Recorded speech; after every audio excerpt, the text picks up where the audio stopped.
Hey everyone, it's Ben Hardy here, and in today's video we're going to be driving the new Toyota Prius Prime. This is the exciting fast Prius, if there is, well, there actually is such a thing. This thing is pretty crazy.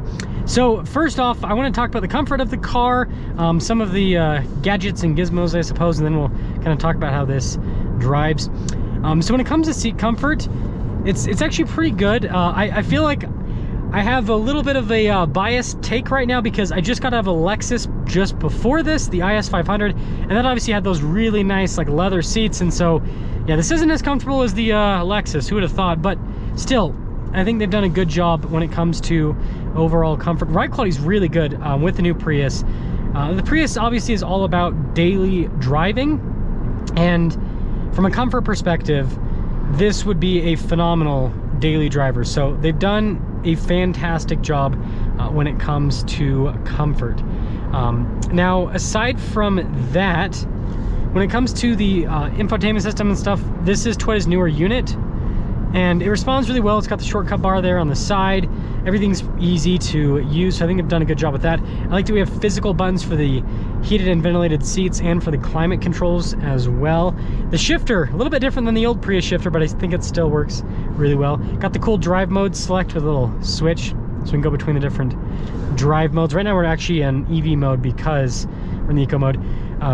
Now, obviously with the Prius Prime, this is going to be the ultimate hybrid Prius, right? So that's why you're going to have a more usable EV mode compared to a regular Prius, right? Because it has a much larger battery pack.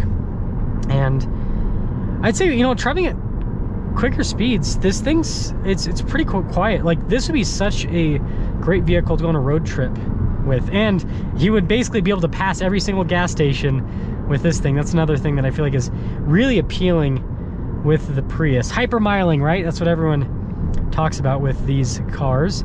Now there's one person behind me, but they're going pretty slow. I just want to get a kind of a, okay, that's EV mode.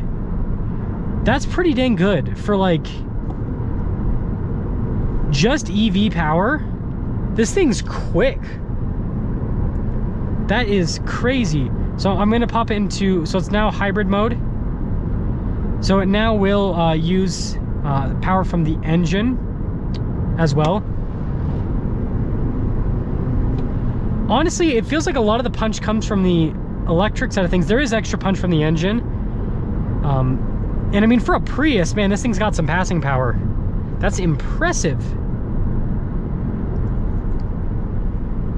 So I'll pop it back to eco mode, because again, I feel like most people are going to drive this in eco mode, not sport mode. But when I did have to like get out onto this road, it was actually pretty impressive with like how quick this car got up and moved. Now I'm just feeling up here. Yes, we do. I can't look because I'm driving. We do have a panoramic sunroof, it feels like. Well, no, actually, double sunroof. This is the weirdest review I've ever done. We have a double, so we don't have a traditional panoramic. We have a sunroof up front and a sunroof in the back. So it's kind of a panoramic, but also kind of not at the same time. Man, I'm a huge fan of this car. This would be worth getting just like for road, like as a road trip vehicle. I think this is pretty cool too with the accenting that goes across the dash. Now, I will talk about a few things I don't like about the Prius quickly. So with the steering wheel design, it's definitely an acquired taste. It's very Prius looking. This is just how the Prius steering wheel has looked for a while. Let me know if you guys like the design or not. I think it just looks kind of funky, but it's like unique to the Prius, so it's also like, hey, it's a Prius thing. Gauge cluster. So there's like no place that I can personally put the steering wheel to where I can like fully see the gauge cluster. Like, I kind of, if I like sit back and kind of awkward, yeah, it's just, the steering wheel is always kind of slightly in the way of the gauge cluster. I think that's yeah, a little bit annoying. Not the end of the world, because the information that I do need to see, like fuel economy, how fast I'm going, like that's pretty readily available. So I think that right there is fine. And man, going around some of these, I know these aren't like super sharp corners, but like this thing just handles so well.